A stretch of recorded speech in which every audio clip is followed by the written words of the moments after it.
kembali. Saya ingin menambahkan tadi dari Bang Jam.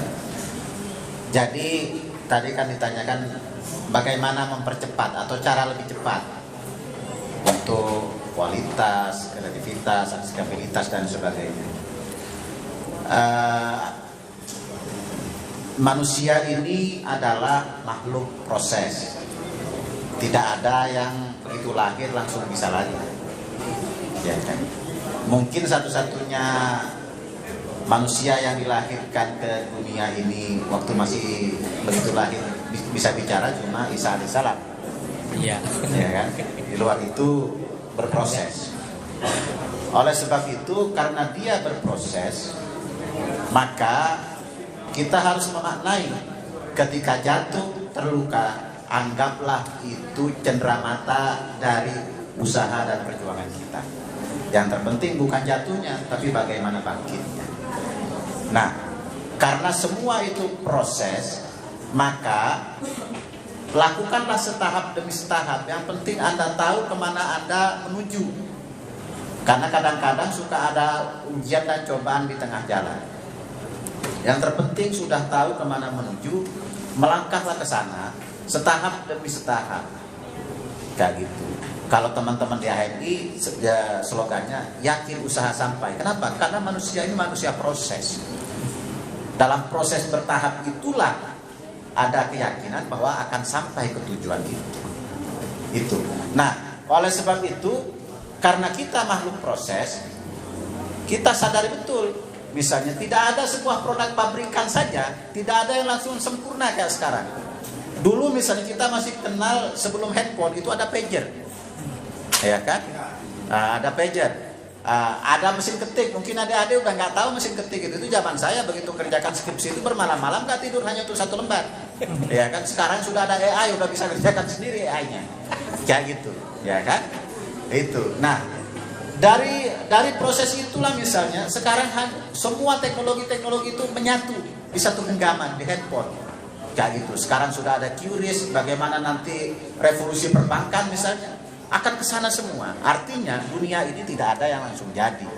Berproses. Karena berproses, kita harus tetap belajar, kita tetap harus beradaptasi dan yakin bahwa tetaplah tujuan dengan sebaik-baiknya. Dan yang paling penting bisa istiqomah untuk mencapai tujuan itu. Nah, kalau yang ditanyakan Bung Alfrisco tadi, sebenarnya ini saya nggak tahu pertanyaan atau pura-pura nanya sebenarnya. Kadang-kadang kawan ini suka menjebak juga dengan pertanyaan. Maklum Pak Caleg, ya kan? Itu ya kan.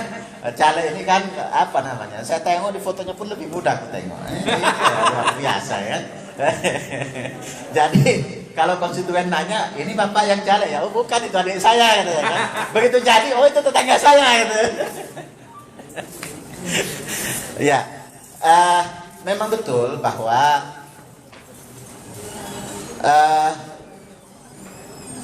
bangsa ini dilahirkan dan dikumandangkan, bangunlah jiwanya, bangunlah badannya. Bukan bangun badan dulu, tapi jiwa dulu. Hakikatnya apa? SDM-nya dibenahi dulu. Ya gitu. Karena gampang membangun badan itu gampang. Yang penting jiwanya ini sudah jadi gitu. Kayak gitu. Kita banyak lihat orang barangkali yang badannya sudah sepuh kayak gitu, atau barangkali mohon maaf difabel misalnya, tapi kemampuannya luar biasa kayak gitu, tekadnya luar biasa kayak gitu kan. Nah, hal-hal kayak gini kan banyak di masyarakat kita. Apa hakikatnya? Bangunlah badannya, bangunlah jiwanya, bangunlah badannya. Kenapa? Kalau kita ini membangun badan dulu, kita tidak jadi merdeka tahun 45 itu. Kayak gitu. Karena jiwa kita sudah terbentuk, keinginan kita sudah terbentuk bahwa bangsa ini harus bebas dari penjajahan, maka lahirlah negara ini. Kayak gitu. Tekad bangsa ini yang dipersatukan dari Sabang sampai Merauke ini tekad, bukan badan. Kayak gitu. Kalau dipersatukan badan, tidak selesai kayak gitu. Artinya masih akan gontok-gontokan Bone dengan Surakarta ini nggak cocok, kerajaan berbeda-beda ya kan. Nah, apa urusan kamu sama saya katanya kan. Apalagi sempat aliansi dengan dengan Trunojoyo dulu Pak ya. Nah kayak gitu kan. Kayak gitu. Jadi nggak ada benang merahnya kan kayak gitu. Nah, tapi karena jiwanya sudah terbentuk, karakternya sudah terbentuk, maka merdekalah bangsa ini. Itu yang dilupakan oleh banyak pemangku kepentingan sekarang. Menurut saya, substansinya adalah bagaimana kita membentuk SDM kita ini yang unggul, yang handal, yang lain-lain ini kan bisa. Fisik itu stadion yang megah itu bisa dibangun perlahan-lahan. Tapi soal belajar sepak bola itu yang penting ada tanah lapang. Zaman saya kecil yang penting ada tanah lapang, kita bebas main bola situ. Nggak ada bola, plastik pun kita gulung-gulung jadi bola. Kalau ada gitu. jeruk. Iya kan kadang-kadang ada jeruk. Artinya apa? Substansinya, yang penting jiwanya sudah menjiwai olahraga itu, yang lain itu bisa mengikuti. Begitu. Nah, ya tentu harapan kita semua adalah barangkali begini yang harus dipahamkan itu, kenapa Kementerian Pemuda dan Olahraga itu menjadi kementerian negara, tidak mengurus teknis dia, ya gitu. Karena memang harapannya yang ngurusi pemuda itu di organisasi kepemudaan, ya gitu. Bagaimana misalnya kan organisasi kepemudaan ini kalau saya klaster, waktu saya ber-KNPI itu, ya ada organisasi pemuda partai politik kayak Alfisco ini pemuda partai politik dia, kayak gitu kan, yang menjadi underbo. Ada organisasi pemuda keagamaan, ada IPNU, ada IPPNU, ada pemuda Muhammadiyah, IMM dan lain sebagainya. Ada pemuda keagamaan ya kan. Ada organisasi kemahasiswaan misalnya, ada GMNI dan seterusnya. Ada organisasi lokal. Organisasi lokal ini kita kenal misalnya Forum Pemuda Betawi, ada pemuda Siliwangi, ada Ikami Sulsel dan seterusnya. Ada OKP lokal yang memang mereka berniat, berkomitmen untuk menjaga kelestarian adat, kebudayaan dan kepentingan daerah kayak gitu. Jadi beda kepentingan ya kan. Ada memang yang pemuda-pemuda profesi kayak gitu. Ada advokat, ada organisasi kemahasiswaan yang memang karena profesinya dia menjadi organisasi kepemudaan kayak gitu. Oleh sebab itu ini kemudian karena tidak bisa diurusi semua, maka pengorganisasiannya ini diserahkan. Teknisnya bagaimana membina, bagaimana mengkader, bagaimana mendidik, bagaimana mereka berkongres, bermufakat, memutuskan kepemimpinan, memutuskan kurikulum dan lain sebagainya, itu diserahkan ke organisasinya masing-masing. Tapi pemerintah atau negara tidak boleh lepas tangan. Melalui apa? Ya kebijakan bagaimana ini diatur, bagaimana ini dikasih anggaran agar mereka bisa hidup, ya kan? Bagaimana ini disupervisi agar sesuai dengan fungsinya. Fungsinya apa? Hankam rata, sistem pertahanan rakyat semesta. Apakah dia menjadi komponen cadangan ataukah dia menjadi komponen strategis yang lain? Itu yang harus digagas oleh teman-teman Fortanas barangkali. Nah, terkait yang Kakak Bernard tanyakan bagaimana Gibran, sebenarnya saya tahu di hatinya Kakak Bernard dan Bung Alfisco ini mendukung Prabowo Gibran. Kayak gitu. Sebenarnya begini, terkait dengan fenomena pro kontra soal Gibran lah ya.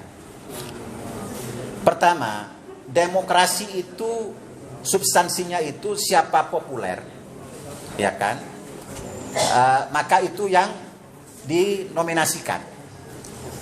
Maka bermunculanlah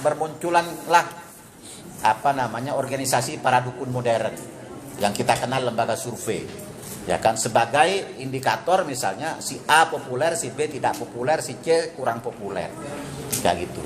Maka disurvei lah kayak gitu. Nah, Gibran ini pada tingkatan popularitas cukup tinggi. Itu pertama.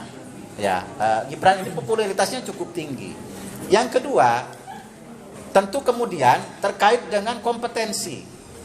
Nah, kompetensi atau kemampuan, leadership misalnya.